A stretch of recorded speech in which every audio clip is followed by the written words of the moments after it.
ਕੀ ਹਾਲ ਹੈ ਜੀ? ਠੀਕ ਹੋ ਸਾਰੇ ਤੁਸੀਂ? ਕਿਸ ਤਰ੍ਹਾਂ ਚੱਲ ਰਿਹਾ?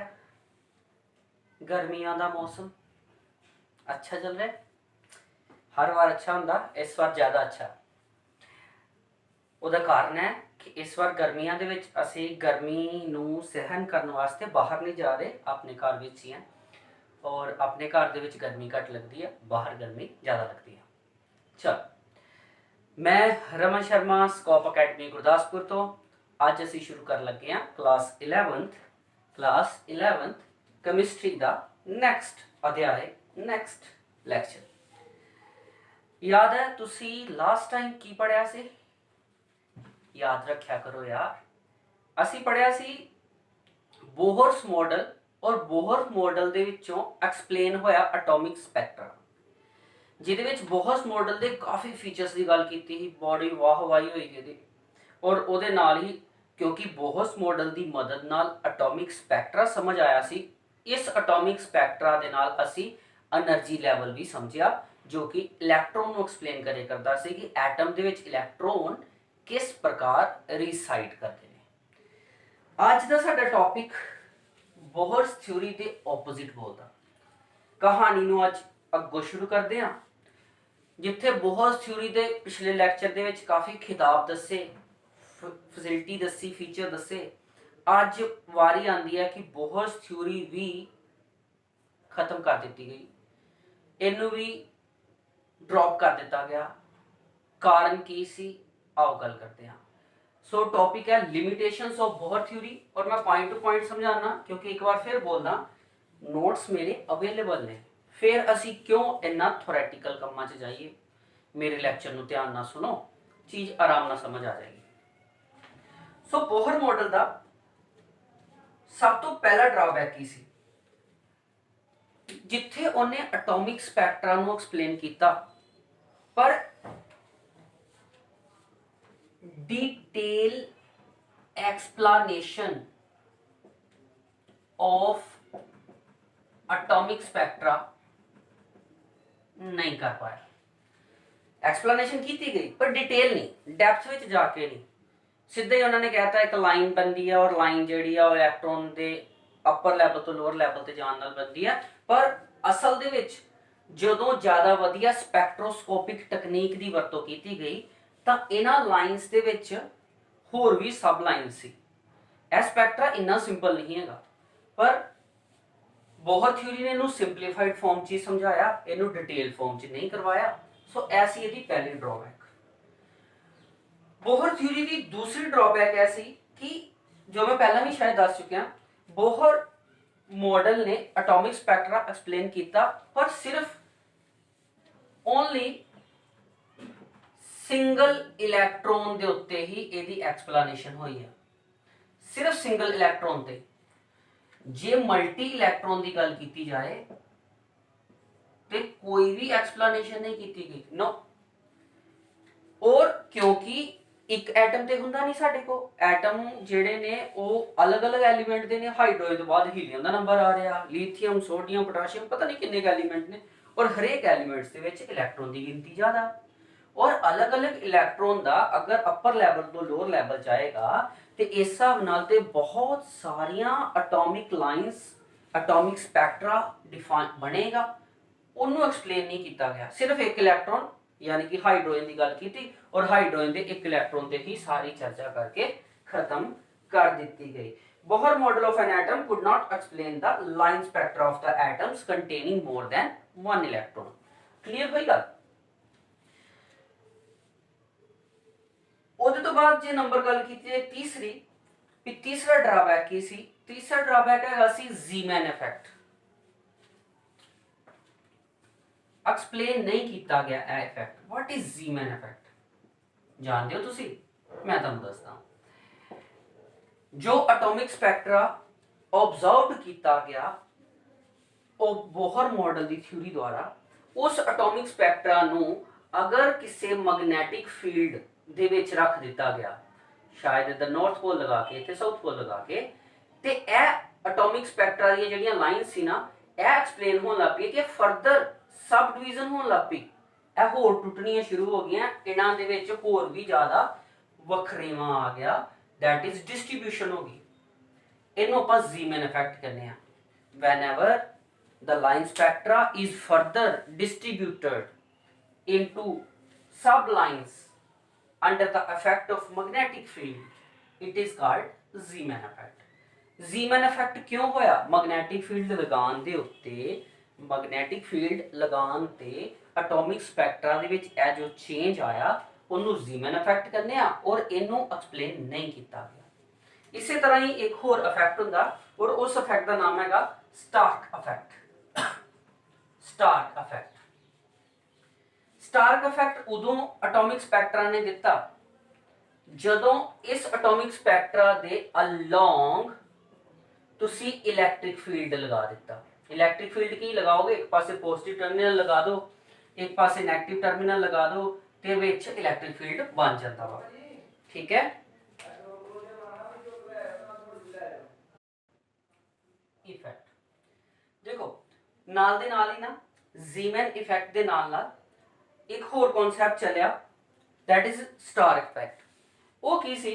वो ए कॉन्सैप्ट सी कि अगर एटॉमिक स्पैक्ट्रा किसी इलैक्ट्रिक फील्ड दे विच रख दिता जाए, if the atomic spectra is passes through any electric field then it also affected। और इस इफेक्ट के उत्ते भी गल नहीं दसी गई, इनू स्टार्क इफेक्ट कहा गया। स्टार्क इफेक्ट की है कि जो एटॉमिक स्पैक्ट्रा किसी इलैक्ट्रिक फील्ड दे विचों दी पास होएगा ते एटॉमिक स्पैक्ट्रा दे विच आने वाले चेंजेस बारे नहीं दस्या गया नील बोहर दे इस मॉडल बारे। सो इहदा अगला ड्रॉबैक ऐसे तुसीं तानूं लगदा पिया होएगा कि इहदे ते ड्रॉबैक ही काफ़ी सारे हो गए, पहले वाले जिहड़े मॉडल सी उन्हां दे ते ड्रॉबैक थोड़े ही सर। इस तरह नहीं आ। एक्चुअल दे विच की हुंदा कोई टाइम हुंदा वा डिस्कवरीज दा और जदों डिस्कवरीज पैरेलल ਚੱਲਣ ਡੀਆਂ होण ਜਦੋਂ ਨੀਲ ਬੋਹਰ ਦਾ ਮਾਡਲ ਆਇਆ ਸੀ ਉਸ ਵੇਲੇ ਡਿਸਕਵਰੀਜ਼ ਦਾ ਲੈਵਲ ਬਹੁਤ ਜ਼ਿਆਦਾ ਸੀ ਜਿਹਦੇ ਕਰਕੇ ਜਿਸ ਤਰ੍ਹਾਂ ਹੀ ਕੋਈ ਮਾਡਲ ਦਾ ਪਲੱਸ ਪੁਆਇੰਟ ਆਂਦਾ ਸੀ ਉਹਦੇ ਸਾਹਮਣੇ ਨੈਗੇਟਿਵ ਪੁਆਇੰਟ ਵੀ ਆ ਜਾਂਦਾ ਸੀ ਜਿਹਦੇ ਕਰਕੇ ਇਹਦੇ ਡਰਾਬੈਕਸ ਕਾਫੀ ਨਿਕਲੇ। ਇੱਕ ਹੋਰ ਡਰਾਬੈਕ ਨਿਕਲਿਆ ਉਹ ਐ ਸੀ ਕਿ ਇਹਨੇ ਮੋਲੀਕਿਊਲਸ ਦੀ ਸ਼ੇਪ ਔਰ ਉਹਦੇ ਵਿੱਚ ਐਟਮਸ ਦੀ ਡਾਇਰੈਕਸ਼ਨ ਇਹਦੇ ਬਾਰੇ ਵੀ ਕੁਝ ਖਾਸ ਨਹੀਂ ਦੱਸਿਆ क्योंकि गल तो सिर्फ एटम्स की हो रही सी पर जो दो एटम्स मिल के मॉलिक्यूल बनाते हैं कभी भी मॉलिक्यूल किदा बनता दो एटम से मिलन दे नाल ते ओ मॉलिक्यूल की शेप की रहेगी ਉਹਦੇ बारे किसी भी तरह की एक्सप्लेनेशन नहीं की। मेजर ते सब तो लास्ट डिफरेंस जिहदे बेस के उत्ते हुण असीं अगे बढ़न जा रहे हैं, ਇਹਦਾ मेजर ते सब तो लास्ट डिफरेंस सी कि इन्हें ਇਹ दो concept dual nature of matter और दूसरा अनसर्टेनिटी प्रिंसिपल। अनसर्टेनिटी प्रिंसिपल इन्हां ते कोई भी चर्चा नहीं की। की सी ड्यूल नेचर ऑफ मैटर ते अनसर्टेनिटी प्रिंसिपल। इत्थों शुरू होंदा साडे अगले मॉडल का सफर। थोड़ा जिहा फ्लैशबैक से जाइए, आप पहला लैक्चर कैथोड रेस तो शुरू किया सी जिहदे विच इलैक्ट्रॉन सब एटॉमिक पार्टिकल की खोज हुई, बाद विच मॉडल की चर्चा हो रही है और असी बोहर मॉडल की ड्रॉबैक्स करते पे हैं। ठीक है, कहानी नूं बरकरार रखा जाएगा। ड्यूल नेचर ऑफ मैटर की सी? एक पैरेलल थ्योरी चली और वो थ्योरी सी Planck quantum theory. Max Planck नाम के एक विज्ञानिक जिन्हां ने एक क्वांटम थ्योरी दी। वो क्वांटम थ्योरी के अनुसार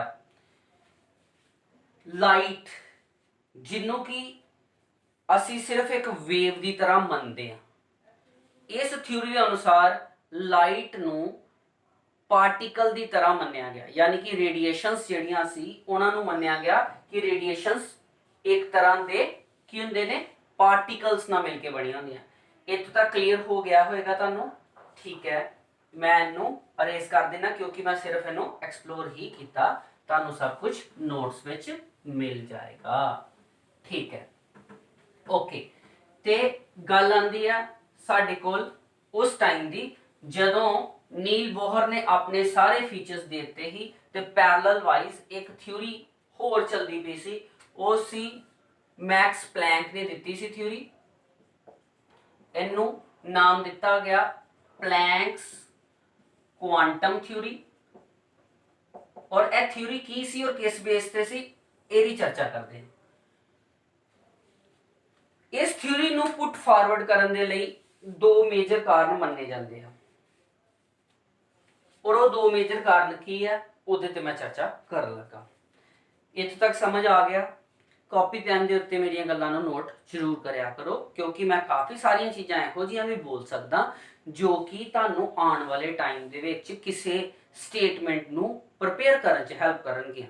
ਔਰ ਮੇਰੀ ਕਹਾਣੀ ਹਮੇਸ਼ਾ ਜੋ ਵੀ ਮੈਂ ਤੁਹਾਨੂੰ ਪੜਾਵਾਂਗਾ ਉਹ ਇੱਕ ਸੋਲਿਡ ਜਸਟੀਫਿਕੇਸ਼ਨ ਦੇ ਨਾਲ ਹੋਏਗੀ। ਠੀਕ ਹੈ? ਉਹਦੇ ਵਿੱਚ ਮੈਕਸ ਪਲੈਂਕ ਦੇ इस कॉन्सेप्ट के आधार पे कि एनर्जी जो है यानी कि लाइट जो है वो एक continue form they which move नहीं करती। यह सारे का सारा बोहर का ड्रॉबैक फाइंड आउट होया। मैं तुहानूं थोड़ा जिहा डिटेल च दसदा। एक्चुअल च इलैक्ट्रोमैग्नैटिक वेव थ्योरी अनुसार यह चीज़ मन्नी जाती सी कि जो लाइट है वो एक कंटिन्यू फॉर्म ऑफ एनर्जी है, या आम कह लो कि अगर किसी भी बॉडी के विच एनर्जी निकल रही है या एनर्जी अब्जॉर्ब हो रही है तो वो एक कंटिन्यूसली फॉर्म दे विच हुंदी है। मैं तुहानूं इहदे लई एग्जांपल दे देना। एग्जांपल के तौर के उत्ते अगर मान लो साडे कोल एक आयरन पीस है, आप उन्होंने हीट करना शुरू करते हैं। तुसी नोट करोगे जदों उन्होंने आप पहला हीट करते हैं तो वो कलर च कोई चेंज नहीं आता, पर जिस तरह हीट बढ़ाते जाने कलर रैड हो जाता, फिर रैडिश जिहड़ा कलर है वो ग्लो करना शुरू कर देंदा, वो ऑरेंज कन्वर्ट हो जाता, ऑरेंज तो बाद वो येलो हो जाता और बड़ी ही पीक वैल्यू के उत्ते वो ब्लू कलर दे विच भी कन्वर्ट हो जाता। इट मीनस कि एनर्जी जो है वो अलग अलग कलर दे विच कन्वर्ट हो रही है। और जिद्दां कि असीं जानते हैं रैड कलर की वेवलेंथ जो है वो स्मॉल हुंदी है, सॉरी रैड कलर की वेवलेंथ लार्ज हुंदी है, जिदे करके अगर एनर्जी आपां नूं स्मॉल दिन्ने आ, इट मीनस यह हुई ना गल कि अगर लार्जर वेवलेंथ है इट मीनस एनर्जी जो है वो स्मॉल है। और जे गल करिए ब्लू कलर की तो ਉਹਦੀ वेवलेंथ ਹੁੰਦੀ है लो। ब्लू कलर की wavelength as compared to red बहुत घट ਹੁੰਦੀ है और ਇਹਦੇ ਵਿੱਚ एनर्जी ਹੁੰਦੀ है हाई। इट मीनस वेवलेंथ और एनर्जी का एक रिलेशन निकल के आता। ਇੱਥੇ वेवलेंथ की है ਉਹਦੇ बारे में थोड़ा जिहा दस देना बेटा। एक्चुअल ਦੇ ਵਿੱਚ ਸਾਡੇ ਕੋਲ ਜਿਹੜੀ वेव ਹੁੰਦੀ है ना, वेव ਉਹਦੇ कुछ पैरामीटर ਹੁੰਦੇ ਆ। ठीक है? जिस तरह ਆਪਾਂ ਕਿਸੇ ਵੀ व्हीकल ਨੂੰ पिक करते हैं, व्हीकल नवा परचेज करते हैं तो ਉਹਦੇ ਤੇ ਆਪਾਂ ਗੱਲ ਕਰਦੇ ਹਾਂ ਇਹਦੀ मैक्सिमम स्पीड कितनी है, वो एवरेज कितनी दे रहा वा, ਇਹਦੀ माइलेज कितनी आ वगैरह वगैरह, ਉਹਦੀ क्वालिटीज़ ਤੇ ਗੱਲ करते हैं। उस तरह ही साडी ਜਿਹੜੀ वेव है, वेव ਨੂੰ ਅਸੀਂ इस तरह रिप्रेजेंट करते हैं, इस तरह है ना। वेव के तीन पैरामीटर बहुत मशहूर ने, एक लैम्डा दैट इज वेवलेंथ, एक वेव का एम्पलीट्यूड, ठीक है, और एक एम्पलीट्यूड के नाल वेव की फ्रीक्वेंसी। ठीक, एक होर फ्रीक्वेंसी नूं आपां न्यू नाल डिनोट करते हैं। एक होर भी पैरामीटर है वो है शायद वेलोसिटी। वेलोसिटी नूं ज़्यादातर वेव की असीं सी नाल डिनोट करांगे। सो वेवलेंथ की है इहदी गल कर लईए। देखो वेव की इस स्ट्रक्चर दे विच जिहड़ी अपर उभार देखते पे हो, इन्हां नूं आपां क्रैस्ट का नाम दिंदे हां। These are crest. और जो नीचे तुसी झुकाव देखते पे हो इन्हां नूं ट्रफ कहा जाता। दो कंटिन्यू क्रैस्ट या दो कंटिन्यू ट्रफ दे विच जो भी डिस्टेंस हुंदा उन्नू असी वेवलेंथ बोलते हैं। समझ आ गया? वेवलेंथ की बार बार शब्द आ रहा सी वेवलेंथ। अगर कोई वेव जो है वो बहुत ज़्यादा अप टू डाउन जा रही है, it means it has large wavelength. और उहदे उलट अगर वेव छोटी है तो यदि वेवलेंथ भी छोटी है, ਉਹਦਾ ਉਭਾਰ छोटा है तो ਉਹਦੀ वेवलेंथ भी छोटी है। इनू लैम्डा नाल डिनोट किया जाता। दूसरी गल आ जाती है एंपलीट्यूड की। एंपलीट्यूड ਇਹਦੀ ਮੇਨ ਪੋਜੀਸ਼ਨ ਅਗਰ ਵੇਵ ਦੇ ਵਿੱਚੋਂ ਦੀ ਇੱਕ ਲਾਈਨ ਕਰੀਏ ਪਾਸ ਤੇ ਇਹਦੀ ਮੇਨ ਪੋਜੀਸ਼ਨ ਆ ਜਾਂਦੀ ਹੈ ਜਿਹਦੇ ਆਲੇ ਦੁਆਲੇ ਵੇਵ ਅਪ ਜਾ ਰਹੀ ਹੈ ਡਾਊਨ ਜਾ ਰਹੀ ਹੈ ਅਪ ਜਾ ਰਹੀ ਹੈ ਡਾਊਨ ਜਾ ਰਹੀ ਹੈ। ਮੇਨ ਪੋਜੀਸ਼ਨ ਤੋਂ ਕ੍ਰੈਸਟ ਦੀ ਹਾਈਟ ਜਾਂ ਫਿਰ ਮੇਨ ਪੋਜੀਸ਼ਨ ਤੋਂ ਟਰਫ ਦੀ ਡੈਪਥ, ਇਹ ਦੋਨਾਂ ਚੀਜ਼ਾਂ ਨੂੰ ਅਸੀਂ ਵੇਵ ਦਾ ਐਂਪਲੀਟਿਊਡ ਕਹਿ ਸਕਦੇ ਹਾਂ। ਤੀਸਰੀ ਗੱਲ ਆਉਂਦੀ ਹੈ frequency. What is frequency? Frequency ਦਾ ਮਤਲਬ ਹੈ ਇੱਕ ਮੇਨ ਪੁਆਇੰਟ ਦੇ ਵਿੱਚੋਂ ਸਾਡੀ ਵੇਵ ਕਿੰਨੀ ਵਾਰ ਨਿਕਲ ਰਹੀ ਹੈ, ਇਹਨੂੰ ਆਪਾਂ ਫ੍ਰੀਕੁਐਂਸੀ ਬੋਲਦੇ ਹਾਂ। In a particular time period the number of times the wave repeated itself through the mean position। यानी कि ਇਹ ਜਿਹੜੀ ਚੀਜ਼ ਹੈ up down up down up down up down ਹੋਣਾ, ਇਹਦੇ ਵਿੱਚ ਇਹਨਾਂ ਦਾ ਕਿ ਜਿਹੜੀ ਤੁਹਾਡੀ ਫ੍ਰੀਕੁਐਂਸੀ ਹੈ, ਫ੍ਰੀਕੁਐਂਸੀ ਦਾ ਫਾਰਮੂਲਾ ਹੁੰਦਾ ਵਾ 1 ਟਾਈਮ ਪੀਰੀਅਡ। ਫ੍ਰੀਕੁਐਂਸੀ ਜੋ ਹੈ ਉਹ ਟਾਈਮ ਪੀਰੀਅਡ ਦਾ ਰਿਵਰਸ ਹੁੰਦੀ ਹੈ। Number of times per unit, number of times of the cycle in per unit time, ਕਿੰਨੇ ਸਾਈਕਲ ਇੱਕ ਟਾਈਮ ਦੇ ਵਿੱਚ ਵੇਵ ਕਿੰਨੀ ਵਾਰ ਇੱਕ ਮੇਨ ਪੋਜੀਸ਼ਨ ਚੋਂ ਨਿਕਲਦੀ ਪਈ ਆ ਇੱਕ ਟਾਈਮ ਦੇ ਉੱਤੇ, ਉਹਨੂੰ ਅਸੀਂ ਫ੍ਰੀਕੁਐਂਸੀ ਕਹਿੰਦੇ ਆ। ਉਹਨੂੰ 1/t ਨਾਲ ਇਹਦਾ ਰਿਲੇਸ਼ਨਸ਼ਿਪ ਹੈ ਟਾਈਮ ਨਾਲ, ਔਰ ਹਰਟਸ ਇਹਦੇ ਯੂਨਿਟ ਹੈ। ਇੱਕ ਹੋਰ ਪ੍ਰੈਕਟੀਕਲ ਗੱਲ ਦੱਸਾਂ, ਪ੍ਰੈਕਟੀਕਲ ਗੱਲ ਫਿਰ ਉਹੀ ਐਗਜ਼ਾਮਪਲ ਰਿਐਲਿਟੀ ਦੀ। ਤੁਸੀਂ ਫੋਨ ਪਰਚੇਜ਼ ਕਰਦੇ ਹੋ, ਉਹਦੇ ਵਿੱਚ ਜਿਹੜਾ ਪ੍ਰੋਸੈਸਰ ਹੈ ਜੋ ਸਪੀਡ ਨਿਰਧਾਰਿਤ ਕਰਦਾ ਤੁਹਾਡੇ ਮੋਬਾਈਲ ਦੀ, ਉਹਦੇ ਯੂਨਿਟ ਸੋਚੀ ਕੀ ਹੁੰਦੇ ਆ? ਮੈਗਾਹਰਟਸ, ਗੀਗਾਹਰਟਸ।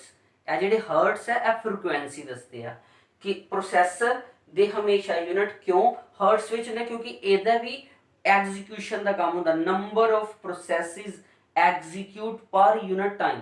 ਉਸੇ ਤਰ੍ਹਾਂ ਹੀ number of times wave passing through the mean position, ਇਹ ਮੇਨ ਪੋਜੀਸ਼ਨ ਹੈ। ਕਿੰਨੀ ਵਾਰ ਇੱਕ ਪੂਰਾ ਸਾਈਕਲ ਕੰਪਲੀਟ ਕਰਦੀ ਹੈ, ਸੌਰੀ ਕਿੰਨੀ ਵਾਰ ਇੱਕ ਟਾਈਮ ਦੇ ਵਿੱਚ ਸਾਈਕਲ ਕੰਪਲੀਟ ਕਰਦੀ ਹੈ। ਅਗਰ ਫ੍ਰੀਕੁਐਂਸੀ ਹੋ ਸਕਦਾ 1 ਸੈਕਿੰਡ ਵਿੱਚ ਵੇਵ 10 ਟਾਈਮਸ ਅਪ ਡਾਊਨ ਹੋ ਜੇ, ਇਟ ਮੀਨਸ ਇਹਦੀ ਫ੍ਰੀਕੁਐਂਸੀ 1/10 ਹੋ ਸਕਦੀ ਹੈ। ਠੀਕ ਹੈ। ਉਸ ਤੋਂ ਬਾਅਦ ਆ ਗਿਆ ਤੁਹਾਡੇ ਕੋਲ ਵੈਲੋਸਿਟੀ। ਵੈਲੋਸਿਟੀ ਤੁਹਾਡੀ ਵੇਵ ਦੀ ਸਪੀਡ ਹੁੰਦੀ ਆ ਇਨ ਦਾ ਪ੍ਰੋਪੋਗੇਸ਼ਨ ਪੋਜੀਸ਼ਨ। ਵੇਵ ਹਮੇਸ਼ਾ ਅਪ ਐਂਡ ਡਾਊਨ ਮੂਵ ਜ਼ਰੂਰ ਕਰਦੀ ਆ, ਪਰ ਇਹ ਟਰੈਵਲ ਕਰਦੀ ਹੈ ਸਟੇਟ ਫਾਰਵਰਡ, ਜਿਸ ਤਰ੍ਹਾਂ ਇਸ ਤਰ੍ਹਾਂ ਮੂਵ ਕਰ ਰਹੀ ਹੈ ਔਰ ਅੱਗੇ ਜਾ ਰਹੀ ਹੈ। ਇਸ ਪੋਜੀਸ਼ਨ ਦੇ ਵਿੱਚ ਉਹਦਾ ਅੱਗੇ ਜਾਣਾ ਔਰ ਉਹਦੀ ਵੈਲੋਸਿਟੀ ਕੀ ਹੋਏਗੀ, ਉਹ ਇਹਦਾ ਟਰਮ ਆਉਂਦੀ ਹੈ ਵੈਲੋਸਿਟੀ, ਔਰ ਆਪਾਂ ਇਹਨੂੰ c ਦੇ ਨਾਲ ਰਿਸੈਂਬਲ ਕਰਦੇ ਹਾਂ, c ਦੇ ਨਾਲ ਸਾਡਾ ਯੂਜ਼ ਕਰਾਂਗੇ।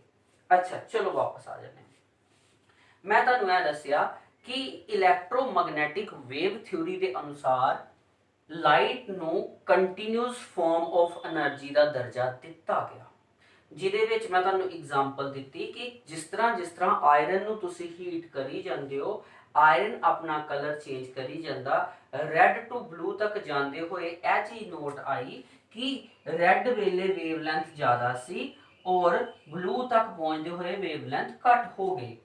ਔਰ ਇੱਥੋਂ ਇਹ ਵੀ ਚੀਜ਼ ਪਤਾ ਚੱਲੀ ਕਿ ਵੇਵਲੈਂਥ ਔਰ એનર્ਜੀ ਦਾ ਜਿਹੜਾ ਰਿਲੇਸ਼ਨਸ਼ਿਪ ਹੈ ਉਹ ਇਹ ਨਿਕਲ ਕੇ ਆਇਆ ਕਿ ਅਗਰ ਵੇਵਲੈਂਥ ਹੈਗੀ ਆ high, it means energy becomes, wavelength high ਆ ਤੇ ਇਹਦਾ ਮਤਲਬ ਹੈ ਇੰਟੈਂਸਿਟੀ ਆਫ એનર્ਜੀ ਕਹਿ ਲਓ ਜਾਂ ਇੰਟੈਂਸਿਟੀ ਆਫ ਰੇਡੀਏਸ਼ਨ ਕਹਿ ਲਓ, ਉਹ ਲੋ ਹੋਏਗੀ। ਔਰ ਜਿੱਥੇ ਵੇਵਲੈਂਥ ਜ਼ਿਆਦਾ ਹੋਏਗੀ, ਇਹ ਆਪਾਂ એનર્ਜੀ ਲੈਵਲ ਡਾਇਗਰਾਮ ਵਾਲੇ ਯੂਨਿਟ 'ਚ ਵੀ ਐਕਸਪਲੋਰ ਕਰ ਦਿੱਤਾ ਸੀ ਵੈਸੇ, ਪਰ ਮੈਂ ਤੁਹਾਨੂੰ ਟਰੈਕ ਤੇ ਲੈ ਕੇ ਆ ਰਿਹਾ, ਉਸ ਟਰੈਕ ਤੇ ਜਿੱਥੇ ਆਪਾਂ ਇਹਨੂੰ ਕੰਪਲੀਟ ਕਰਨਾ ਵਾ।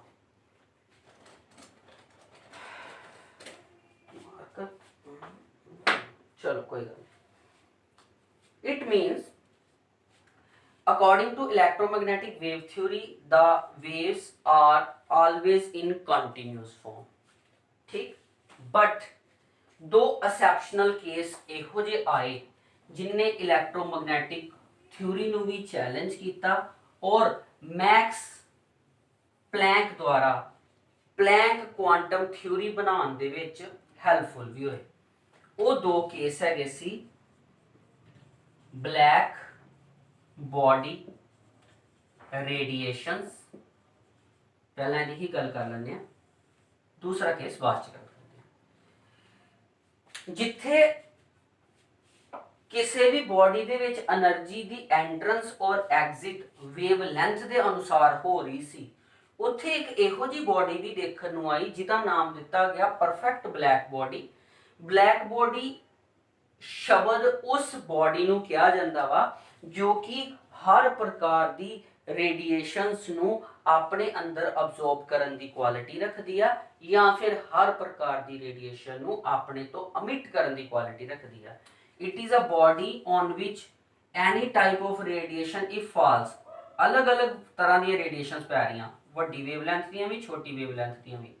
ਔਰ ਪਰਫੈਕਟ ਬਲੈਕ ਬੋਡੀ ਕੀ ਕਰੇਗੀ, ਆਪਣੇ ਉੱਪਰ ਪੈਣ ਵਾਲੀਆਂ ਸਾਰੀਆਂ ਰੇਡੀਏਸ਼ਨਸ ਨੂੰ ਅਬਜ਼ੌਰਬ ਕਰ ਲੇਗੀ। It means at the different temperature it can absorb all types of radiation, ਜੋ ਕਿ ਤੁਹਾਡੀ ਕੰਟੀਨਿਊ ਥਿਊਰੀ ਨੂੰ, ਜੋ ਕਿ ਤੁਹਾਡੀ ਵੇਵ ਦੀ ਕੰਟੀਨਿਊ ਫਾਰਮ ਨੂੰ ਚੈਲੰਜ ਕਰ ਰਿਹਾ ਹੈ ਕਿ ਪਰਫੈਕਟ ਬਲੈਕ ਬੋਡੀ ਕੀ ਹੋ ਗਿਆ, ਇੱਕ ਇਹੋ ਜਿਹਾ ਐਕਸੈਪਸ਼ਨਲ ਕੇਸ ਜਿਹਦੇ ਵਿੱਚ ਇਹ ਨਹੀਂ ਹੋਇਆ ਕਿ ਪਹਿਲਾਂ ਰੈੱਡ ਹੋਇਆ ਫਿਰ ਬਲੂ ਹੋਇਆ, ਨਾ ਨਾ, ਸਾਰੀ ਦੀ ਸਾਰੀ ਤਰ੍ਹਾਂ ਦੀ એનર્ਜੀ, ਹਰ ਪ੍ਰਕਾਰ ਦੀ ਵੇਵਲੈਂਥ ਉਹਨੇ ਅਬਜ਼ੌਰਬ ਕੀਤੀ ਹੈ। ਸੋ ਪਹਿਲਾ ਤੇ ਪਰਫੈਕਟ ਬਲੈਕ ਬੋਡੀ ਦੀ ਗੱਲ ਆ ਗਈ। It is a perfect absorber and perfect emitter of the body. Example के तौर पर बुक च भी दिता गया वा कि अगर एक ब्लैक होलो सफेयर लै लीए और ਉਹਦੇ ਚ बिल्कुल हल्का जिहा शेक रखिया होए ते ਉਹ एक तरह नाल परफेक्ट ब्लैक बॉडी की तरह बिहेव करेगा। क्लियर। और दूसरा चैलेंज की सी, दूसरा एक्सेप्शनल केस की सी जो कि कंटिन्यू फॉर्म नू नैगेटिव करे करदा ही, ਉਹਨੂੰ ਮੰਨਣ ਤੋਂ ਇਨਕਾਰ ਕਰਦਾ ਪਿਆ ਸੀ। ਉਹ ਸੀ ਤੁਹਾਡਾ ਫੋਟੋ इलेक्ट्रिक इफेक्ट। ਇਹ इंपॉर्टेंट है जी, फोटो इलेक्ट्रिक इफेक्ट इंपॉर्टेंट है ये, ਤੁਹਾਡੇ ਕੰਮ ਆਣਾ। फोटो इलेक्ट्रिक इफेक्ट एक इदां ਦਾ ਇਫੈਕਟ ਹੀ ਜਿਹਦੇ ਵਿੱਚ ਇੱਕ ਐਕਸਪੈਰੀਮੈਂਟ ਕੀਤਾ ਗਿਆ। ठीक है, ਉਹ ਐਕਸਪੈਰੀਮੈਂਟ ਕੀਤਾ ਗਿਆ 1887 एच हर्ट्स द्वारा। 1887 ਨੂੰ एक्सपेरिमेंट किया गया। एक्सपेरिमेंट च की किया गया, एक ट्यूब ली गई, उस ट्यूब दे विच फिर तो इलैक्ट्रोड लगाए गए और उस ट्यूब नू इस हिसाब नाल बनाया गया कि जो नैगेटिव इलैक्ट्रोड है ਉਹਦੇ ਉੱਤੇ लाइट दे बीम नू स्ट्राइक करवाया जाए। लाइट का कोई भी सोर्स हो सकता, लेट सन हो सकता, या ਤੁਹਾਡੇ द्वारा आर्टिफिशियल लाइट भी क्रिएट की हो सकती है। और यह चीज नोटिफाई की गई कि जो नैगेटिव इलैक्ट्रोड है, जदों ਉਹਦੇ ਉੱਤੇ लाइट रेज पईयां, उस नैगेटिव इलैक्ट्रोड तो बहुत ही ईजीली तरीके दे नाल इलैक्ट्रॉन्स अमिट कीते और पॉजिटिव टर्मिनल वाले पासे नू ट्रैवल कर गए। Photo electric effect is the phenomena of ejection of the electrons from metal. Any metal नहीं कह सकते क्योंकि सारिया मेटल्स इस फिनोमिने नू डिफाइन नहीं करदियां। सिर्फ वही मेटल्स इस फिनोमिने नू डिफाइन करदियां ने जिन्हां metals they which electron loosely bound हुंदे आ और उन्होंने ईजीली कढ़िया जा सकता। बेस्ट मैटल जो कि फोटो इलैक्ट्रिक इफेक्ट नू दसदी है, उस मैटल नू आपां सीजियम बोलते हैं। सीजियम जो है वो बेस्ट मैटल है जो कि फोटो इलैक्ट्रिक इफेक्ट शो करती है। whenever the light rays fall on the electrode, the electrons are ejected from the surface of the metal and it moves towards the positive terminal। सो एक इस तरह का trap system किया गया जिहदे विच photo electric effect नूं बहुत वधिया तरीके नाल दस्सिया गया। और एक बार फिर तो इन्हें दस दिता कि लाइट जो है वो पार्टिकल नेचर रखती पई आ। हजे इत्थे एक्सप्लोर किने कीता, एक्सप्लोर ते मैक्स प्लैंक ने कीता सी। ठीक है, मैक्स प्लैंक तुहाडे नील बोहर दे ही स्टूडेंट सी। नील बोहर ਦੇ ਐਕਸਪੈਰੀਮੈਂਟ ਨੂੰ ਉਹ ਅਸਿਸਟ ਕਰਦੇ ਪਏ ਸੀ ਤੇ ਉਹਨਾਂ ਦੇ ਮਾਡਲ ਦੇ ਵਿੱਚ ਡਰਾਬੈਕ ਕੱਢਣ ਦਾ ਕਾਰਨ ਕੰਮ ਵੀ ਮੈਕਸ ਪਲੈਂਕ ਦੀ ਮੈਕਸ ਡਿਊਲ ਨੇਚਰ ਥਿਊਰੀ ਜੋ ਬਣੀ ਬਾਅਦ ਵਿੱਚ, ਕਿਉਂਕਿ ਜੋ ਮੈਕਸ ਪਲੈਂਕ ਨੇ ਦਿੱਤੀ ਪਲੈਂਕ ਕੁਆਂਟਮ ਥਿਊਰੀ, ਉਸ ਬੇਸ ਦੇ ਉੱਤੇ ਤੁਹਾਡੇ ਕੋਲ ਡੀ ਬਰੋਗਲੀ ਥਿਊਰੀ ਬਣੀ। ਡੀ ਬਰੋਗਲੀ ਵੀ ਉਹਨਾਂ ਦੇ ਅਸਿਸਟ ਹੀ। ਸੋ ਇਸ ਹਿਸਾਬ ਦੇ ਨਾਲ ਤੁਹਾਡੇ ਕੋਲ ਇਹ ਜਿਹੜੀ ਥਿਊਰੀਜ਼ ਚੱਲੀਆਂ ਇਹ ਵਨ ਆਫਟਰ ਦੀ ਅਨਦਰ ਚੱਲੀ ਆ। ठीक है चलो। सो फोटो इलेक्ट्रिक इफेक्ट की सी, it is the effect, it is the phenomena of ejection of electrons from the surface of metal when the light of suitable frequency strike on the surface। अच्छा एक concept होर भी ध्यान च रखने वाला कि ਇਹ नहीं है कि कोई भी तरह की लाइट जो सी ਉਹਦੇ ਨਾਲ ਇਲੈਕਟ੍ਰੋਨ ਬਾਹਰ ਨਿਕਲ ਜਾਣਗੇ ਨਾ, ਇੱਕ ਸੂਟੇਬਲ ਫ੍ਰੀਕੁਐਂਸੀ ਦੀ ਲਾਈਟ ਹੀ ਜਦੋਂ ਮੈਟਲ ਸਰਫੇਸ ਤੇ ਬੰਦੀ ਹੀ ਤਾਂ ਇਲੈਕਟ੍ਰੋਨ ਬਾਹਰ ਨਿਕਲਦੇ ਸੀ। ਸੋ ਲਾਈਟ ਤੇ ਮੈਟਰ ਕਰੇ ਕਰਦੀ ਹੀ, ਲਾਈਟ ਦੇ ਨਾਲ ਨਾਲ ਉਸ ਲਾਈਟ ਦੀ ਫ੍ਰੀਕੁਐਂਸੀ ਕੀ ਆ ਇਹ ਵੀ ਮੈਟਰ ਕਰਦੀ ਪਈ ਸੀ। ਫੋਟੋ ਇਲੈਕਟ੍ਰਿਕ ਇਫੈਕਟ ਨੂੰ ਆਪਾਂ ਥੋੜਾ ਜਿਹਾ ਡੀਪਲੀ ਸਮਝਾਂਗੇ। ਇੱਥੋਂ ਤੱਕ ਤੁਹਾਨੂੰ ਸਮਝ ਆ ਗਿਆ? ਦੇਖ ਲਓ ਜਰਾ। ਚਲੋ ਠੀਕ ਹੈ, ਅਸੀਂ ਕਰ ਰਹੇ ਹਾਂ ਫੋਟੋ ਇਲੈਕਟ੍ਰਿਕ ਇਫੈਕਟ ਨੂੰ ਅੱਗੇ ਸ਼ੁਰੂ। ਐਕਚੁਅਲ ਦੇ ਵਿੱਚ ਤੇ ਤੁਸੀਂ ਕਲੀਅਰ ਹੋ ਹੀ ਗਿਆ ਹੋਵੇਗਾ, ਪਰ ਫਿਰ ਵੀ ਮੈਂ ਇੱਕ ਫੀਲ ਦੇ ਨਾਲ ਤੁਹਾਨੂੰ ਦੱਸ ਦੇਣਾ। ਜਦੋਂ ਫੋਟੋ ਇਲੈਕਟ੍ਰਿਕ ਇਫੈਕਟ ਕੀਤਾ ਗਿਆ ਤੇ ਕੀ ਆਬਜ਼ਰਵੇਸ਼ਨਸ ਆਈਆਂ ਜਿਨ੍ਹਾਂ ਤੋਂ ਇਹ ਚੀਜ਼ ਪ੍ਰੂਫ ਹੋ ਗਈ ਕਿ ਲਾਈਟ ਜੋ ਹੈ ਉਹ ਸਿਰਫ ਕੰਟੀਨਿਊ ਫਾਰਮ 'ਚ ਹੀ ਵਰਕ ਨਹੀਂ ਕਰਦੀ, ਇਹਦੀ ਇੱਕ ਡਿਸਕੰਟੀਨਿਊ ਫਾਰਮ ਵੀ ਹੈ ਔਰ ਲਾਈਟ ਦਾ ਇੱਕ ਅਲੱਗ ਕਰੈਕਟਰ ਸਾਡੇ ਸਾਹਮਣੇ ਆਇਆ। ਫੋਟੋ ਇਲੈਕਟ੍ਰਿਕ ਇਫੈਕਟ ਦੇ ਵਿੱਚ ਇੱਕ ਮੈਟਲ ਸ਼ੀਟ ਜਾਂ ਮੈਟਲ ਸਰਫੇਸ ਦੇ ਉੱਤੇ ਲਾਈਟ ਵੇਵਸ ਕਹਿ ਲਓ, ਰੇਡੀਏਸ਼ਨਸ ਕਹਿ ਲਓ, ਉਹਨੂੰ ਸਟ੍ਰਾਈਕ ਕਰਵਾਇਆ ਗਿਆ ਤੇ ਆਬਜ਼ਰਵੇਸ਼ਨਸ ਕੀ ਆਈਆਂ ਸਾਹਮਣੇ। ਪਹਿਲੀ ਆਬਜ਼ਰਵੇਸ਼ਨ ਆਈ, ਜਿਸ ਤਰ੍ਹਾਂ ਹੀ ਲਾਈਟ ਸਟ੍ਰਾਈਕ ਕੀਤੀ ਸਰਫੇਸ ਤੇ, ਇਲੈਕਟ੍ਰॉन्स are ejected as soon as light strikes। ਜਿੱਦਾਂ ਲਾਈਟ ਸਟ੍ਰਾਈਕ ਕੀਤੀ ਇਲੈਕਟ੍ਰॉन्स ਇਜੈਕਟ ਹੋਣੇ ਸ਼ੁਰੂ ਹੋ ਗਏ, यानी कि यह एक इंस्टेंट फिनोमिना सी। Number 2,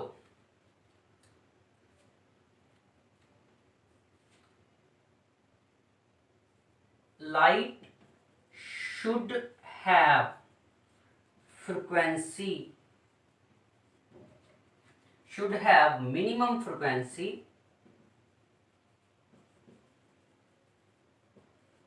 for this effect.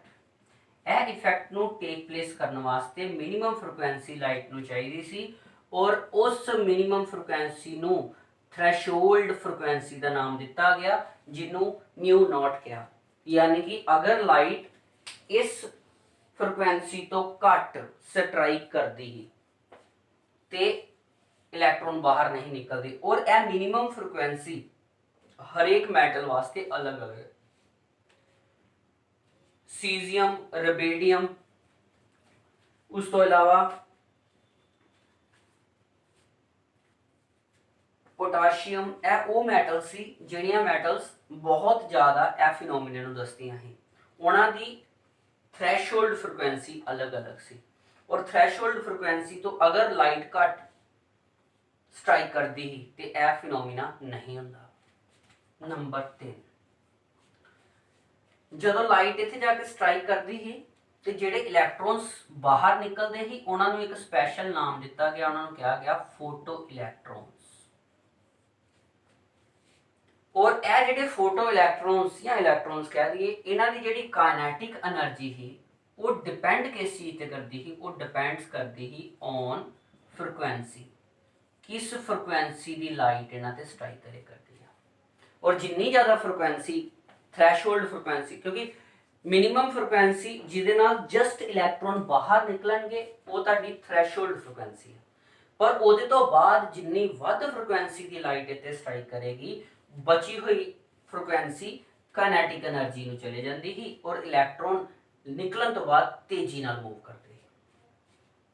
ਚੌਥਾ ਤੇ ਮੇਨ ਪੁਆਇੰਟ, ਨੰਬਰ ਆਫ ਇਲੈਕਟ੍ਰॉन्स, ਵੀ ਕਿੰਨੇ ਇਲੈਕਟ੍ਰॉन्स ਬਾਹਰ ਨਿਕਲਣਗੇ ਇਹ ਕਿਸ ਚੀਜ਼ ਤੇ ਡਿਪੈਂਡ ਕਰਦਾ ਹੀ? ਇਹ ਡਿਪੈਂਡ ਕਰਦਾ ਹੀ on intensity of light. Light ਦੀ ਇੰਟੈਂਸਿਟੀ ਕਿੰਨੀ ਹੈ? ਲਾਈਟ ਦੀ ਇੰਟੈਂਸਿਟੀ ਸਮਝਦੇ ਆਪਾਂ। ਲਾਈਟ ਦੀ ਇੰਟੈਂਸਿਟੀ ਦਾ ਮਤਲਬ ਹੋ ਗਿਆ ਕਿ ਜੋ ਲਾਈਟ ਸਟ੍ਰਾਈਕ ਕਰੇ ਕਰਦੀ ਆ ਉਹਦੀ डेंसिटी कितनी डेप्थ च जा रही है। ठीक है, अगर यह मैटल सरफेस है और ये इलैक्ट्रॉन्स ने हुण अगर बहुत घट लाइट जो है मतलब लो इंटेंसिटी वो थोड़े ही इलैक्ट्रॉन ते स्ट्राइक कर पाएगी।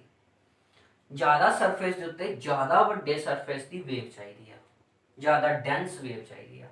सो जिन्ने भी इलैक्ट्रॉन निकलणगे उन्हां दी जिहड़ी गिनती आ वो इंटेंसिटी ते डिपेंड करती ही, काइनेटिक एनर्जी नहीं करती। इलैक्ट्रॉन का निकलना और ना निकलना भी नहीं करता, यह सब कुछ फ्रिक्वेंसी से डिपेंड करता है। पर जेड़ा कि इलैक्ट्रॉन किन्ने निकलणगे वो इंटेंसिटी ते डिपेंड करता ही, जिन्ने ज़्यादा इंटेंसिटी होएगी उन्ना ही ज़्यादा इलैक्ट्रॉन निकलणगे। यह दोने कॉन्सैप्ट, एक फोटो इलैक्ट्रिक जिहदे विच लाइट का एक इहो जिहा बिहेवियर आया कि इहदे च कुछ ना कुछ पार्टिकल सिस्टम होणगे,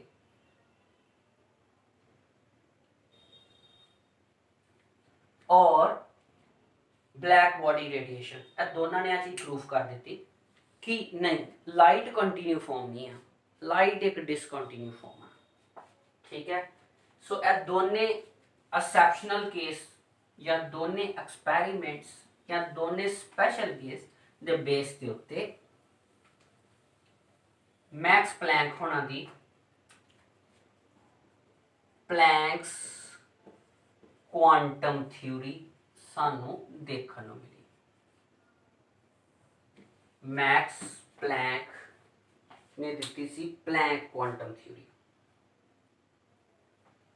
ठीक है जी, लगभग यह थ्योरी दी गई थी 1901 दे विच। ठीक, करिए शुरू, तैयार हो?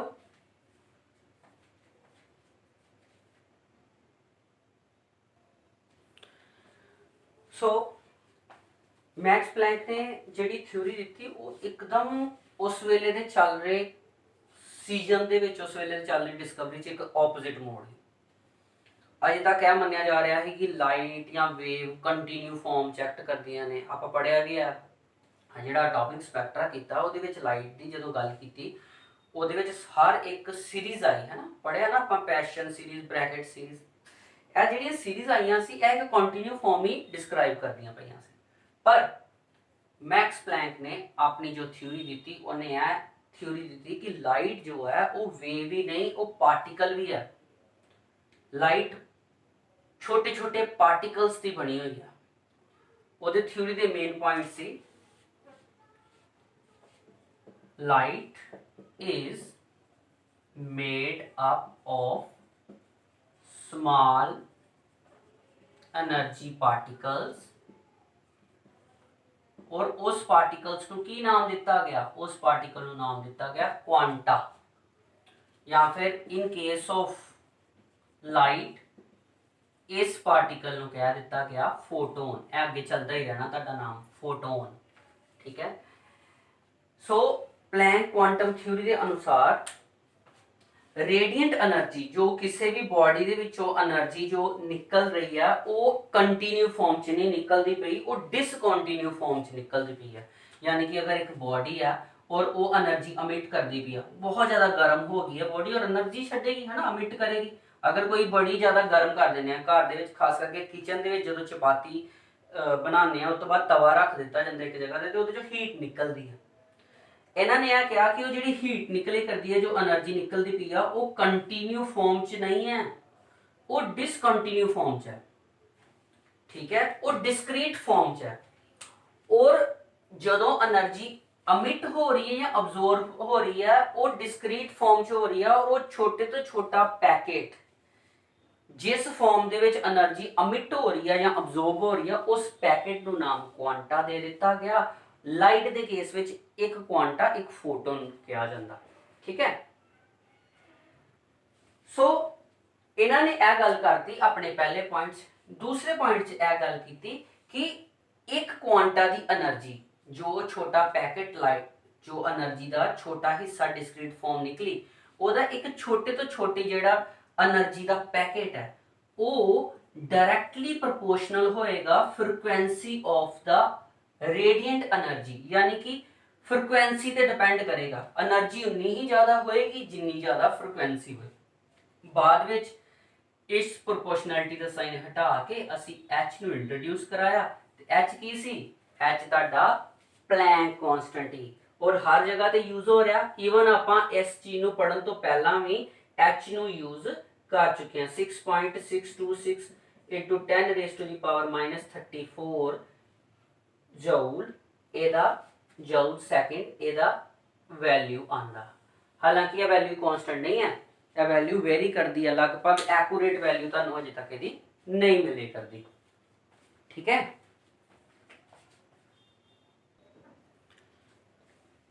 सो एच जो प्लैंक कांस्टेंट है, बहुत सारे न्यूमेरिकल्स साडे यूज आना। कुछ वैल्यूज देखो, फिजिक्स हो या केमिस्ट्री हो, कांस्टेंट बहुत सारे आने हैं। ठीक है, तुहाडे लिए शायद नवे भी होणगे।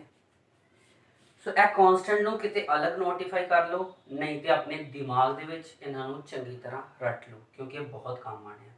और वैसे भी तुहाडी क्वालिटी इन्हां दी जो तुसी क्रैमिंग करोगे इस पर भी डिपेंड करती है।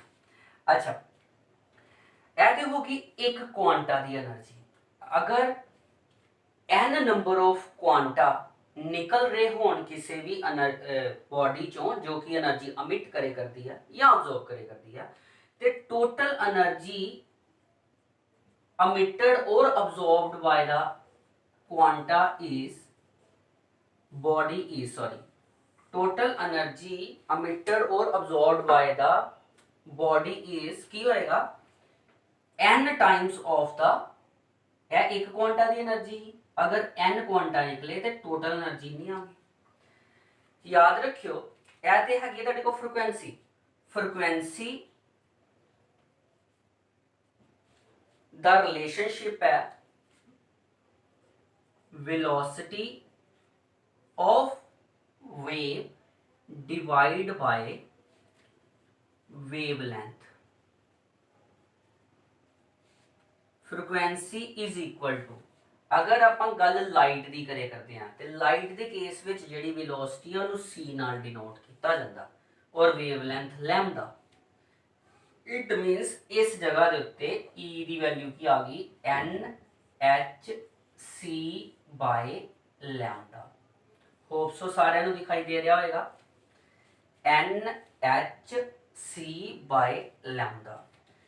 सो बहुत ही वधिया थ्योरी इन्होंने रखी और यह चीज एक्सप्लोर कर दी, यह चीज एक्सप्लेन कर दी कि लाइट जो है वो कली वेव की तरह बिहेव नहीं करती, light they which particle character भी है। इत्थे तक समझ आ गई तो इन्हू नोट कर लो तां जो कि मैं हुण अगों शुरू करावां तुहानू।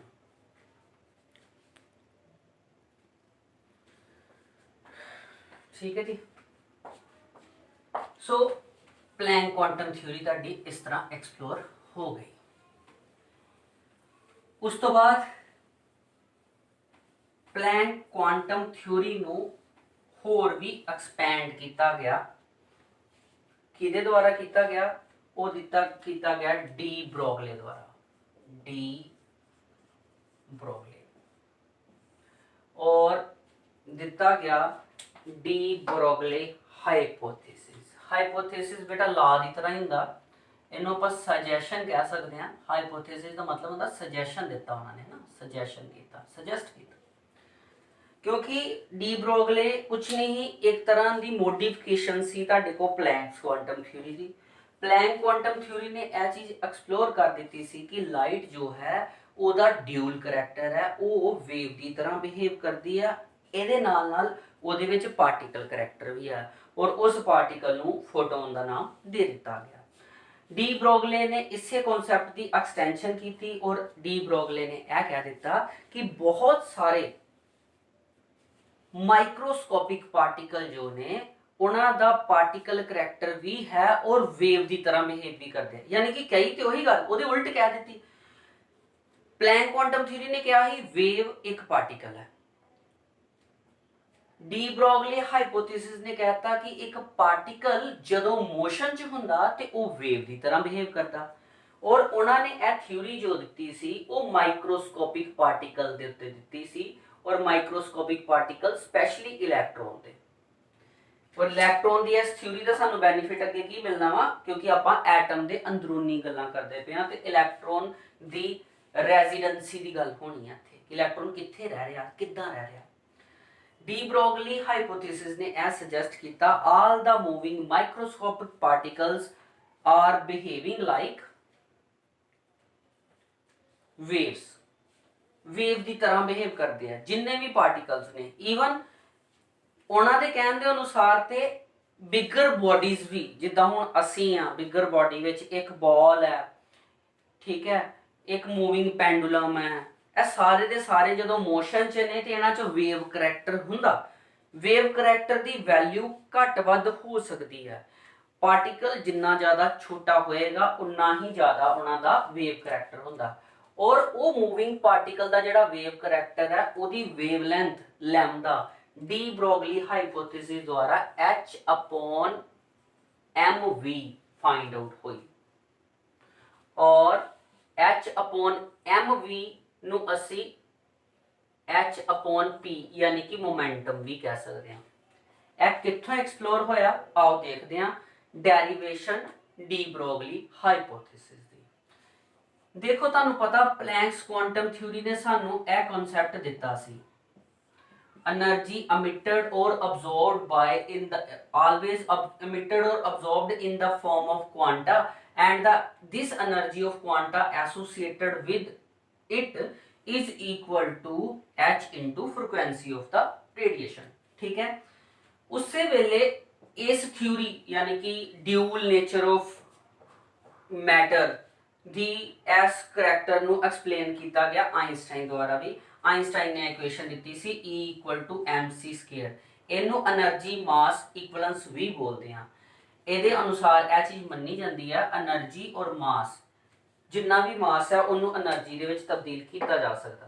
ठीक जो दोनों असी इक्वेट किया यह वैल्यू आ गई तुहानू मैं हुणे हुणे दस्सिया म्यू कादे बराबर है म्यू हुंदा तुहाडे कोल c/λ in the case of light जो मैं इत्थे म्यू की वैल्यू भरी c/λ mc स्क्वायर c नाल c कट हो गया लैम्डा की अगर वैल्यू कड्ढी तो लैम्डा की आ गया तुहाडे कोल h/mc mc इधर आ गया नीचे। ठीक for electron speed of speed की वैल्यू की होगी स्पीड जो तुहाडी इत्थे c है वो कादे बराबर होएगा v के बराबर होएगा। सो यही इक्वेशन आ गई तुहाडे कोल lambda is equal to h/mv। Clear होई गल यह तुहाडा डी ब्रोगली कॉन्सैप्ट ही। डी ब्रोगली कॉन्सैप्ट के अनुसार किसी भी बॉडी जिहदा मास m है जिहदी वेलोसिटी v है ਉਹਦੇ ਵਿੱਚ वेवलेंथ ਹੁੰਦੀ है। और एक खास गल नोट करियो मैं तुहानू बार बार एक्सप्रैशन के उत्ते रोकदा इस करके है क्योंकि इन्होंने जो भी कंक्लूजन किया रिजल्ट है वा रिजल्ट से सानू थोड़ी देर रुकना चाहिए। वेवलेंथ ओपोजिट है बॉडी के मास और वेलोसिटी के। इट मीनस कि यह बॉडी के जिन्ना ज़्यादा मास होएगा और जिन्ना ज़्यादा वेलोसिटी होएगी ਉਹਦੇ ਵਿੱਚ वेव करैक्टर घट होएगा और जिन्ना यह घट होएगा क्योंकि यह इनवर्सली प्रोपोर्शनल है ना। यही कारण है कि अगर गल करिए इलैक्ट्रॉन की इलैक्ट्रॉन का लगभग बेटा मास हुंदा वा 9.1 इंटू 10⁻⁻31 kg और अगर गल करिए इलैक्ट्रॉन की स्पीड की तो एवरेज स्पीड इलैक्ट्रॉन की दैट इज v यह हुंदा वा 2.18 इंटू 10⁻6 मीटर पर सेकेंड। यह दोने ही वैल्यूज अगर आप इस एक्सप्रैशन च फिलअप करते हैं तो इलैक्ट्रॉन वास्ते लैम्डा की value nearly equal to 3.2 angstrom के करीब आती है। आंगस्ट्रम बहुत छोटी यूनिट है वेवलेंथ नू मेजर करने लई। याद रखियो वेव्स नू आपां मीटर्स च मेजर नहीं करते वेवलेंथ नू आपां आंगस्ट्रम च मेजर करते हैं। सो इत्थे मैं आंगस्ट्रम का यूज किया। सो यह वैल्यू फिलअप करके साडे कोल इलैक्ट्रॉन की वेवलेंथ आई। पर अगर यह सारियां दी सारी वैल्यूज आपां आल्टरनेट कर दिंदे आ अपने नाल या मान लो एक क्रिकेट बॉल की गल कर लीए जिहदा वेट लगभग 100 ग्राम के करीब है और खैर उसकी वेलोसिटी घट होएगी, उस वेले ਉਹਦੀ वैल्यू लैम्डा दी जो है बहुत छोटी आती है, पर आती है। मैं फिर रिपीट करदा, when we fill up the values of the mass of a ball that is near equal to 100 gram and speed of the ball, कितनी स्पीड नाल चीज ਨੂੰ ਸੁੱਟ ਲੋਗੇ, ठीक है, 200 मीटर 300 मीटर 400 मीटर पर सेकंड, इन्नी स्पीड ही होएगी, तो ज़्यादा तो नहीं हो सकती। ਆਪਾਂ क्रिकेट की गल करिए तो क्रिकेट में तुम देखते हो बॉल की स्पीड कितनी हो सकती है, मैक्सीमम जिन्नी हो सकती है वही गल करिए तो तुहाडे कोल जो भी रिजल्ट निकल के आएगा वो रिजल्ट के अनुसार तुहाडा लैम्डा की वैल्यू बहुत छोटी आएगी। और अगर लैम्डा की वैल्यू छोटी आ रही है, इसका मतलब यह वा कि एनी की लैम्डा है नहीं है, वेव करैक्टर है नहीं है, वेव करैक्टर है, वेव करैक्टर अवेलेबल है, पर तुसी इहदे च यह वैल्यू क्यों नहीं एक्सप्लोर कर पा रहे, क्योंकि यह बहुत छोटी वैल्यू है। सो जिन्नी वड्डी बिगर वैल्यू होएगी या नैचुरल साडी गल आंदी है, मैक्रोस्कोपिक ऑब्जेक्ट की गल आंदी है तो वेवलेंथ अवेलेबल नहीं हुंदी, पर जदों आपां गल छोटी चीज़ां दी करदे हां ते उहनां दे विच वेवलेंथ दिखाई सानू दे करदी है। सो तुहाडे कोल मैं हुणे गल कीती कि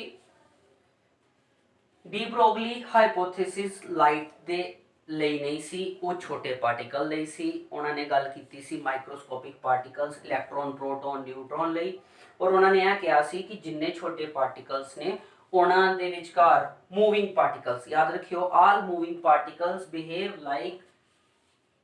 like particle as well as wave. यह जिहड़ा चीज़ उन्होंने कहा सी, इहनूं कहा सी ड्यूल नेचर ऑफ मैटर, पर ड्यूल नेचर ऑफ मैटर सिर्फ एप्लीकेबल हुंदा स्मॉलर पार्टिकल्स ते माइक्रोस्कोपिक पार्टिकल्स के कारण। क्लीयर है तुहाडे सामने, ਇਹਦਾ ਜਿਹੜਾ ਤੁਹਾਡੇ ਕੋਲ क्लीयर हो गया सारा कुछ, तुसी नोट कर लिया होएगा। मैं एक बार पिछे होया सी, पाउज करके इहनूं नोट जरूर कर लिया करो, ठीक है, रिवर्स करके कर लेना हूं। सो डी ब्रोगली हाइपोथेसिस जो कि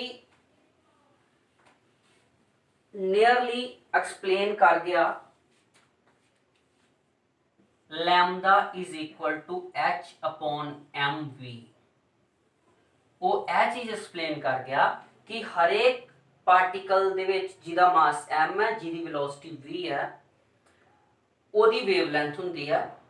मास और वेलोसिटी दोनों चीज़ों के उत्ते यह चीज़ डिपेंड करती है कि वेवलेंथ कितनी होएगी।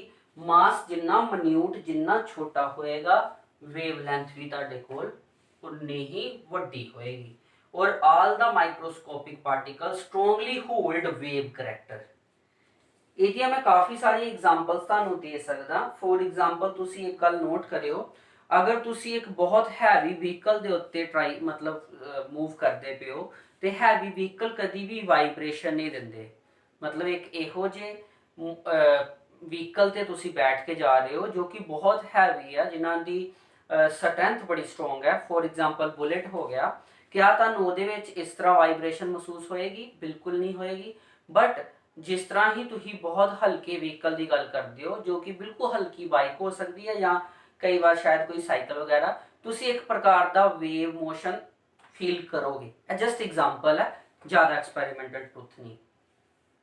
सो यह जिहड़ी चीज़ है कि मोशन जिहड़ा वा, इत्थों मैं तुहानूं वेलोसिटी की भी गल करदा कि वेलोसिटी जिहड़ी है वो भी तुहाडे कोल पार्टिकल दे वेवलेंथ के ओपोजिट है। सो डी ब्रोगली हाइपोथेसिस और मैक्स प्लैंक की दिती गई एनर्जी की थ्योरी, जिन्हों आपां क्वांटम थ्योरी का नाम दिता, यह दोनों ही चीज़ां जिहड़ियां ही एकदम ओपोजिट सी। एक नाम मैं होर लिया सी हसनबर्ग अनसर्टनटी प्रिंसीपल। अनसर्टनटी प्रिंसीपल की सी? की इंटरस्ट है इहदा, की इहदा लेना देना है नील बोहर के ड्राबैक नाल, इहदे ते गल आपां बाद च करांगे क्योंकि लेंथ लैक्चर की बहुत वध गई है। समझ आ गया? मैं अपने वालों पूरी एक्सप्लेनेशन की है तुहानूं। और मेरी गल याद रखियो बेटा, +1 की क्लास फंडामेंटल क्लास मनी जाती है। इस क्लास दे विच स्कोर ਠੀਕ ਹੈ, ਮੈਂ ਕਹਿੰਦਾ ਸਕੋਰ ਕਰਨਾ ਵੀ ਠੀਕ ਹੈ, ਤੁਹਾਡਾ ਆਪਣਾ ਵਿਜ਼ਨ ਹੈ। ਮੇਰੇ ਵਿਜ਼ਨ ਦੇ ਵਿੱਚ ਸਕੋਰਿੰਗ ਕੁਛ ਨਹੀਂ ਹੁੰਦੀ। ਮੇਰੇ ਵਿਜ਼ਨ ਦੇ ਵਿੱਚ ਹੁੰਦੀ ਹੈ ਇੱਕ ਸ਼ਬਦ, ਉਹਨੂੰ ਮੈਂ ਬੋਲਣਾ ਸੰਤੁਸ਼ਟੀ।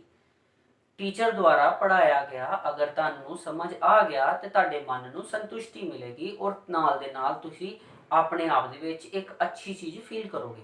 ਜਦੋਂ ਕੋਈ ਚੀਜ਼ ਸਮਝ ਨਹੀਂ ਆਉਂਦੀ ਤੇ ਉਹਦੇ ਬਾਅਦ ਸਾਨੂੰ ਕੰਫਰਟ ਜ਼ੋਨ 'ਚ ਨਹੀਂ ਰਹਿੰਦੇ ਆਪਾਂ ਜਦੋਂ ਤੱਕ ਸਮਝ ਨਹੀਂ ਆਉਂਦੀ। ਪੜ੍ਹਨ ਵਾਲਿਆਂ ਦੀ ਇਹੀ ਕਹਾਣੀ ਹੁੰਦੀ, ਮੈਨੂੰ ਸਮਝ ਨਹੀਂ ਆ ਰਹੀ, ਮੈਂ ਇੱਕ ਕਿਤਾਬ ਪੜ੍ਹਾਂ, ਮੈਂ ਉਹਦੇ ਕੋਲ ਪੁੱਛਾਂ, ਇਹਦੇ ਕੋਲ ਪੁੱਛਾਂ।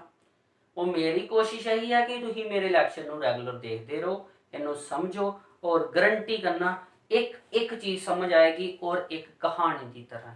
ਠੀਕ ਹੈ, ज़्यादा टाइम नहीं लेंदे हुए इत्थे ही आपां अज लैक्चर नूं खत्म करते हैं।